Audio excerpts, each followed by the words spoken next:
അല്ല, അത് തുടർച്ചയായിട്ട് ചർച്ചകൾ വേണ്ട കാര്യമാണല്ലോ. നാളെയും അത് ചർച്ച ചെയ്യപ്പെടും, അല്ലാതെ ഫൈനലായിക്കൊള്ളുന്നില്ല. ഇല്ല, വൈകാതെ കൊടുക്കും. ഉപസമിതി ഒരിക്കൽ കൂടി ചേരും. ഇല്ലല്ലോ, അങ്ങനെ ഒരു ആക്ഷേപം ആ കാര്യത്തിലുണ്ടോ? ഇല്ല. അല്ല, നമ്മളതെല്ലാ വശവും ചർച്ച ചെയ്ത് കൊടുത്ത് അത് പ്രകാരമുള്ള ഒരു നിലപാട് ആ കാര്യത്തിലുണ്ടാവും.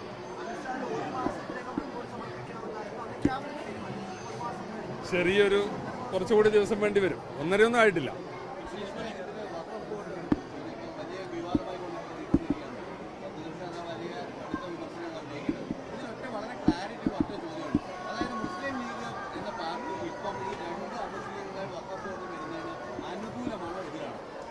അല്ല, അങ്ങനെ ഒരു ചോദ്യത്തിന് ഇവിടെ പ്രസക്തിയില്ല.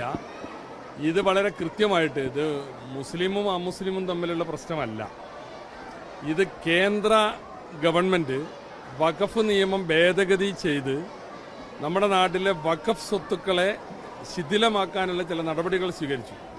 അതുകൊണ്ട് ലീഗ് ഉൾപ്പെടെയുള്ള ഇന്ത്യ മുന്നണിയിലെ എല്ലാ കക്ഷികളും അതിനെ നഖശിഖാന്തം എതിർക്കുകയും നമ്മുടെ പാർലമെൻറ്റിൽ കഴിഞ്ഞ കാലങ്ങളിൽ കേന്ദ്ര ഗവൺമെൻറ് ദോശ ചുട്ടെടുക്കും പോലെ നിയമം പാസ്സാക്കിയിരുന്നു. പക്ഷേ ഇതിനെ എല്ലാവരും എതിർത്ത് നമ്മുടെ നാട്ടിലെ ഒരു പ്രതിപക്ഷ ഐക്യനിര കണ്ട ഒരു ബില്ലായിരുന്നു ഈ വഖഫ് ഭേദഗതി നിയമം. അപ്പോൾ ആ ഭേദഗതികളൊക്കെ വഖഫിനെ ദുർബലപ്പെടുത്താനുള്ളതാണ് എന്ന് മനസ്സിലാക്കിയിട്ടാണ് 8000-ൽ പരം കോടി രൂപയുടെ വഖഫ് സ്വത്തുക്കൾ അനാഥമാക്കാനുള്ള ഒരു ന്യൂനപക്ഷ വിരുദ്ധ നീക്കമായിട്ടാണ് എല്ലാ മതേതര കക്ഷികളും കണ്ടത്. അങ്ങനെ ഈ ഭേദഗതി പാസ്സാകുന്നത് കേവലം 56 വോട്ടിൻ്റെ വ്യത്യാസത്തിനാണ്. കഴിഞ്ഞൊരു 15 കൊല്ലത്തെ ഹിസ്റ്ററിയിൽ വളരെ വിരളമായൊരു സാഹചര്യമാണ്. അപ്പോൾ അങ്ങനെ നടന്നൊരു സാഹചര്യത്തിൽ ലീഗിൻ്റെ മാത്രം അഭിപ്രായമല്ല, എല്ലാവരുടെയും അഭിപ്രായമാണ് എന്ത്, ഈ കൊണ്ടുവന്ന വഖഫ് ഭേദഗതി നിയമം അത് വഖഫ് നിയമത്തെ ദുർബലപ്പെടുത്താനാണ്. അപ്പോൾ നമ്മുടെ നാട്ടിൽ ദേവസ്വം ബോർഡുകളുണ്ട്. അതിൽ വിശ്വാസികളായിട്ടുള്ള ആളുകളാണ് ദേവസ്വം ബോർഡിൽ അംഗങ്ങളാകുന്നത്. അതിൽ മറ്റു മതസ്ഥരാരുമില്ല, മതസ്ഥരാരും വരേണ്ടതുമില്ല. അങ്ങനെ ആർക്കും അവകാശവാദമില്ല. ഉണ്ടെങ്കിലും അത് ശരിയല്ല, അങ്ങനെ ആരും പറഞ്ഞിട്ടുമില്ല. ഇപ്പോൾ നമ്മുടെ നാട്ടിലെ ക്രിസ്തീയ സഭകളുടെ ചില സംവിധാനങ്ങളുണ്ട്, അതിന് മറ്റു മതസ്ഥർ വരേണ്ട കാര്യമില്ല. എന്നതുപോലെ വഖഫുമായി ബന്ധപ്പെട്ട വിഷയം ആ വിശ്വാസികളുടെ കാര്യമാണ്, ഇസ്ലാം മത വിശ്വാസവുമായി ബന്ധപ്പെട്ട കാര്യങ്ങളാണ്. അപ്പോൾ അതുകൊണ്ട് തന്നെ അതിൽ 2 അമുസ്ലിങ്ങൾ വരണമെന്ന് പറയുന്നതിൽ അർത്ഥമില്ല. കാരണം അത് ഈ വിശ്വാസവുമായി ബന്ധപ്പെട്ട കാര്യമാണ് അവിടെ കൈകാര്യം ചെയ്യുന്നത്. അപ്പോൾ അതുകൊണ്ട് തന്നെ അത് ലീഗ് മാത്രമല്ല, എല്ലാവരും എതിർത്താണ്. പക്ഷെ അതിനുശേഷം അത് നിയമം പാസ്സായി കഴിഞ്ഞാൽ അത് രാജ്യത്തെ നിയമമാണ്. അതിനെതിരെ നിരവധി കേസുകൾ, ലീഗ് ഉൾപ്പെടെ നിരവധി കേസുകൾ സുപ്രീം കോടതിയിൽ കൊടുത്തിട്ടുണ്ട്. സുപ്രീം കോടതിയിൽ കേസ് കൊടുത്തതിൻ്റെ ഭാഗമായി അതിലെ ചില ഭാഗങ്ങൾ ഇപ്പോൾ ഓപ്പറേറ്റ് ചെയ്യാൻ പാടില്ല, കേസിൻ്റെ തീർപ്പിന് വിധേയമായിട്ടേ അത് നടപ്പാക്കാവൂ എന്ന് കോടതി പറഞ്ഞിട്ടുണ്ട്. അത് സം സെക്ഷൻസ്, ചില വകുപ്പുകൾ. എന്നാൽ അതിലിത് പെടുന്നില്ല. എന്നിരുന്നാലും അതിനോടുള്ള വിയോജിപ്പ് കൊണ്ട് തന്നെ അങ്ങനെ അത് എവിടെയും നടപ്പാക്കി വരുന്നില്ല. ഇപ്പം കേരളം കഴിഞ്ഞ കാലങ്ങളിൽ അതുണ്ടായില്ല. പറയട്ടെ, അതൊക്കെ നിങ്ങൾ ഉണ്ടാക്കുന്ന പ്രചരണമാണ്. Never never never. അല്ല, എന്താ പറഞ്ഞത്? സെക്ഷൻ 14 നടപ്പാക്കുമെന്ന് ചോദിച്ചു.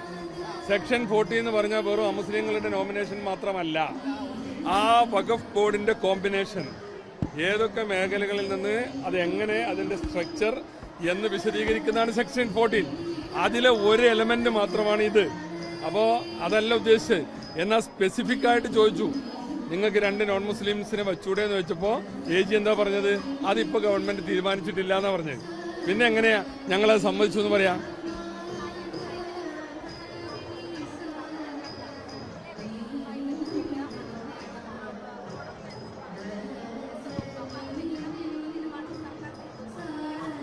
വെക്കണം. നോ. സുപ്രീം കോടതി തള്ളിയിട്ടില്ലാന്ന്. സുപ്രീം കോടതിയിൽ ഞാൻ പറയുന്നത് അതിന്റെ മറ്റൊരു വശമാണ്. CM പറഞ്ഞതും ഞാൻ പറയുന്നതൊക്കെ ഒന്ന് തന്നെയാണ്. CM എന്താ പറഞ്ഞത്? ഇത് കേന്ദ്രം പാസാക്കിയ നിയമമാണ്, അതിൽ അങ്ങനെ ഒരു വ്യവസ്ഥയുണ്ടെന്നാണ്. എന്നാൽ തമിഴ്നാടിന്റെ കേസ് എന്താ? തമിഴ്നാടിൽ നോൺ മുസ്ലിംസിനെ വെക്കാതെ സംസ്ഥാന വഖഫ് ബോർഡ് ഉണ്ടാക്കി. തമിഴ്നാട് ഹൈക്കോടതി അത് റദ്ദ് ചെയ്തു. അതിനെതിരെ തമിഴ്നാട്ടിലെ വഖഫ് ബോർഡ് സുപ്രീം കോടതി പോയിരിക്കുകയാണ്. അത് ഈ 8-ാം തീയതി വരുന്നുണ്ട് ആ കേസ്. അപ്പൊ അതിൽ 2 നോൺ മുസ്ലിംസിനെ വെച്ചിട്ടില്ല. അതുകൊണ്ടാണ് വഖഫ് ബോർഡിനെ ദുർബലപ്പെടുത്തിയത്. ആ കേസ് 8-ാം തീയതി വരുന്നുണ്ട്. അവിടെ സുപ്രീം കോടതി എന്ത് തീരുമാനം പറയും എന്നുള്ളത് കാക്കുകയാണ് ഞങ്ങൾ. മനസ്സിലായില്ലേ? അത് സുപ്രീം കോടതി പറയുന്നത് എല്ലാവർക്കും ബാധകമാണല്ലോ.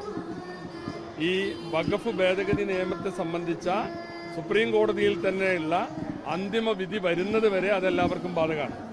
അപ്പം നിയമവശങ്ങൾ പരിശോധിച്ചേ ഞങ്ങൾ ചെയ്യൂ. അല്ലാതെ ഞങ്ങളെ ഇതിൻ്റെ ഒരു ആളുകളാക്കി മാറ്റാൻ ഇവിടെ ഇടതുപക്ഷം നടത്തുന്ന പ്രചരണം ശരിയല്ല.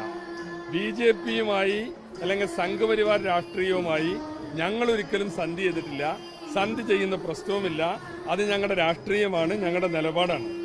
പക്ഷെ അത് സന്ധി ചെയ്ത അനുഭവമുള്ളവരാണ് ഇപ്പോൾ ഇതൊക്കെ ഞങ്ങളുടെ നേരെ ആരോപിക്കുന്നത്. ഒരു സംശയത്തിന്റെയും ആവശ്യം ആ കാര്യത്തിലില്ല. PMശ്രീയുടെ കാര്യത്തിലായിരുന്നാലും അങ്ങനെ ഒരു വർഗീയ അജണ്ടയുള്ള ഒരു വിദ്യാഭ്യാസവും ഞങ്ങളിവിടെ നടപ്പിലാക്കില്ല. ഇവിടെ മതേതര വിദ്യാഭ്യാസം മാത്രമേ നടക്കൂ.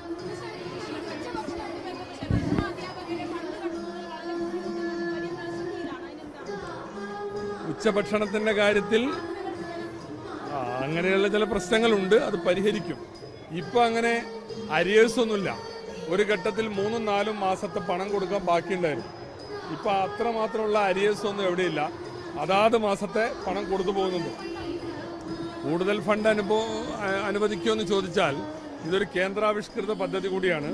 അതിൽ PM പോഷൺ എന്ന് പറയുന്ന ഒരു പുതിയ പദ്ധതിയാണ് ഇനി രാജ്യത്ത് ഇംപ്ലിമെന്റ് ചെയ്യാൻ പോകുന്നത്. അതിനോട് നമ്മൾ യോജിക്കുന്നുണ്ട്.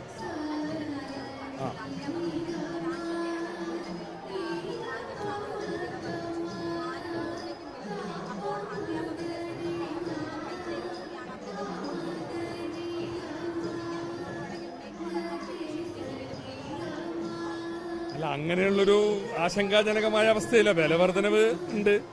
യുദ്ധത്തിന്റെ പശ്ചാത്തലത്തിൽ ഗ്യാസിന് വളരെയധികം വില കൂടിയിട്ടുണ്ട്. ഇതൊക്കെ സത്യമാണ്. അപ്പോൾ ആ ഒരു സാഹചര്യത്തിൽ എന്ത് ചെയ്യാൻ പറ്റുമെന്ന് ഞങ്ങൾ ആലോചിക്കുന്നുണ്ട്.